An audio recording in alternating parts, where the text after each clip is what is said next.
বন্ধুরা, আজকে তোমাদের একটা দারুণ স্বাদের চিকেন কষার রেসিপি দেখা। এখানে আছে গোটা ধনে, জিরে, মৌরি, গোটা গরম মশলা, গোটা গোলমরিচ, কাজু বাদাম আর কাঠবাদাম সবগুলোকে ড্রাই রোস্ট করে পাউডার বানিয়ে রেখে দেবো সাইডে।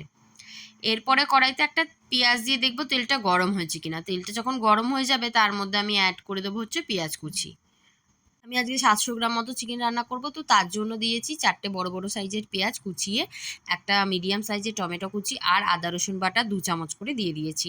সবগুলোকে ভালো করে মিশিয়ে নেবো আর পেঁয়াজটা বেশ লাল করে ভাজবো। এরপরে দিয়ে দেবো 1 চামচ লাল লঙ্কার গুঁড়ো, ঝাল লাল লঙ্কার গুঁড়ো, দিয়ে দেবো নুন, হলুদ আর সামান্য মিক্সারে জার ধোয়া জল, যাতে আর তেল ইউজ না করতে হয়, এর মধ্যে মশলাটা যাতে ভালো করে মিশিয়ে নিতে পারি। তো টমেটোগুলো গলে গলে এলে এর মধ্যে আমি ধুয়ে রাখা চিকেনটা অ্যাড করে দেবো। চিকেন কোনো ম্যারিনেশনের দরকার নেই, আর এই চিকেনটা অবশ্য করেই বানিয়ে খেয়ে দেখবে, দারুণ লাগে। এর মধ্যে দিয়ে দিলাম ওই পাউডারটা যেটা বানিয়ে রেখেছিলাম ড্রাই রোস্ট, দিয়ে ভালো করে কষিয়ে নেব। দিয়ে দেবো একটু চিনি, দিয়ে দেবো আরও একটু জল, যেহেতু পাউডারের মধ্যে বাদামের গুঁড়ো আছে মশলার মধ্যে, তাতে করে কড়ার গায়ে ধরে না যায়। এরপরে দিয়ে দেবো ধুয়ে রাখা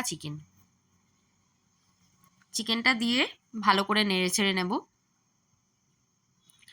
আমি যেহেতু এক হাতে মোবাইলটা ধরি তাই একটু অসুবিধা হচ্ছে ভিডিওটা, তো তোমরা একটু অ্যাডজাস্ট করে নিও। কষিয়ে নেওয়ার পরে দিয়ে দেবো টক দই, ফ্যাটানো টক দই।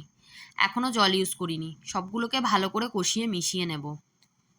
সামান্য চিনিও অ্যাড করতে হবে, দিয়ে বেশ খানিকক্ষণ কষাবো। এটা ঢাকা দিয়ে দিয়ে লো ফ্লেমে কষাতে হবে, যেহেতু মশলাটা আমাদের ভাজা হয়েই আছে। জাস্ট চিকেনটা একটু লো ফ্লেমে কষাতে হবে ঢাকা দিয়ে দিয়ে। এরপরে দিয়ে দেবো দইয়ের কাপ ধোয়া জল, বেশি জল দিতে লাগবে না। তো জল দিয়ে দেবো, জলটা দিয়ে জাস্ট সেদ্ধটা হওয়ার মতো জলটা দিতে হবে। এটা যেহেতু ঝোল হবে না, কষা গ্রেভি হবে। আর সবশেষে অ্যাড করে দেবো বাটারটা দেওয়ার পরে 5 মিনিট অন্তত ঢাকা দিয়ে রাখতে হবে। তারপরে লুচি, রুটি, পরোটা, ভাত যেটার সাথে পারবে, বা পোলাও, সবের সাথেই খুব ভালো লাগে। আর আমার ভিডিও ভালো লাগলে অবশ্য করেই সাবস্ক্রাইব করো। আজকের মতো টাটা, বাই। তোমরাও অবশ্য করেই ট্রাই করো।